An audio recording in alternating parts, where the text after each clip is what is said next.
So Happy New Year, everybody. This is a speech that I did for the 2017 Schizophrenia Run for the Alberta Schizophrenia Society of Alberta. So, mental illness is one of the most common forms of human suffering. Unlike a physical illness, it carries a huge burden of isolation, discrimination, guilt, and ultimately stigma. Even where close friends and family are concerned, the understanding can be very minimal.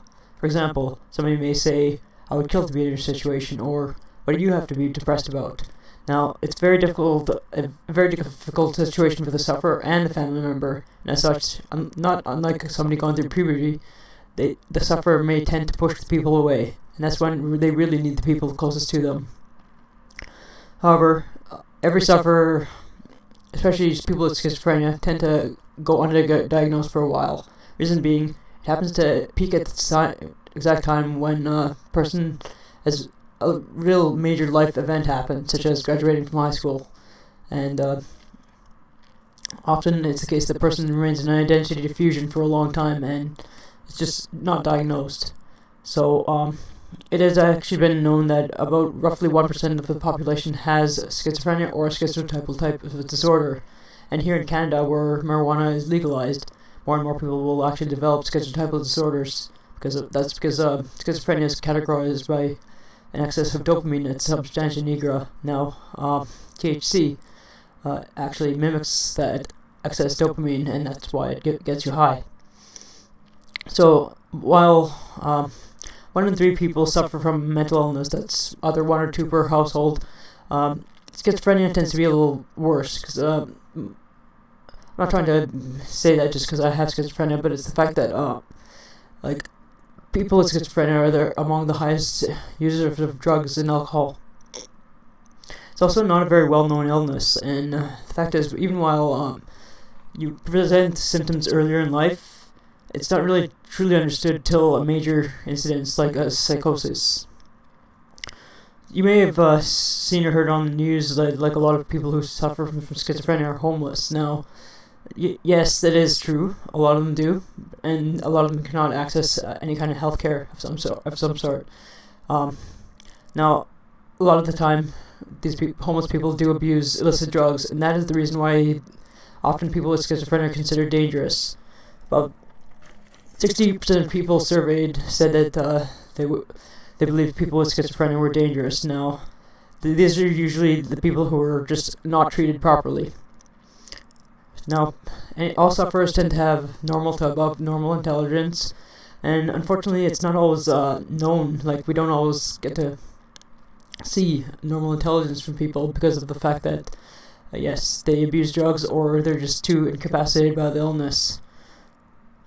Now, for example, like in 2004, it's a very little-known fact about me. I was tested as having an IQ of only 86 by a neuropsychologist. The other thing that the neuropsychologist gave me was a personality test. Now, 2,000 questions, I just rushed through it, and that personality test ultimately said I did not have schizophrenia, they rather had a learning disability. Now, pretty much every sufferer shows other signs of mental illness, other mental illnesses, such as, especially with schizophrenia, you show signs of autism. Now, I can attribute that to myself, as I have sensory processing disorder. Like, any kind of tight clothing or anything can really trigger me, like certain sounds, certain scents. And I was actually diagnosed as having Tourette's for the longest time. And for the most part, people have magical thinking. I spoke about how I wear 2 watches, how I used to have a cutting disorder, and now I wear 2 watches, which ultimately helps me with my illness. Now, magical thinking is very common among people with schizophrenia. Sometimes it can even lead to OCD. That the treatments are generally speaking neuroleptics, which prevent too much dopamine production. The other treatment is actually psychobehavioral therapy, more specifically cognitive behavioral therapy. Now, with medications, where they're regarded, they do cause things like tardive dyskinesia, like certain Parkinsonian symptoms, and they can be like moderate to severe. Like you do get a loss of sex drive, excessive thirst, excessive hunger. Most people with schizophrenia are actually overweight, and it is both the treatment and also the fact that you're never really satiated. Now, due to the fact that it causes polydipsia, which is excessive thirst, there are a lot of units where people with schizophrenia stay, which are polydipsiac units. They actually don't have running water. They have to get a nurse to turn on the water at certain times, and they don't even have hand sanitizer, liquid hand sanitizer, because of that. Now, people who stay on their medication and do access psychotherapy generally have a better outlook. Not everybody does need to be given medication for it. Like, some cases are mild enough that they can go on a raw food diet or a holistic health approach. Now,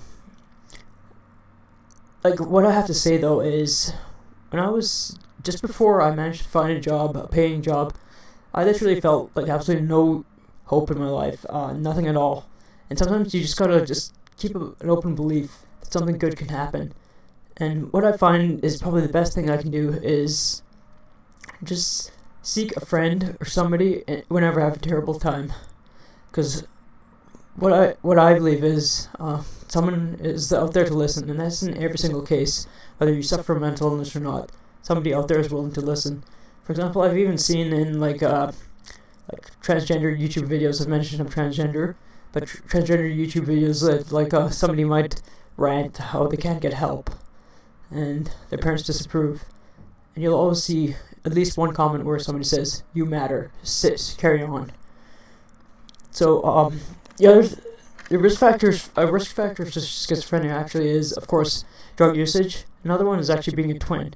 Now, this is not 100% like proven, but generally speaking, twins have a much worse time. Now, one thing. I'm just going into coping strategies. What I tend to like to do is I like to work out frequently, eat healthy, and confide in friends. And thank you very much for watching.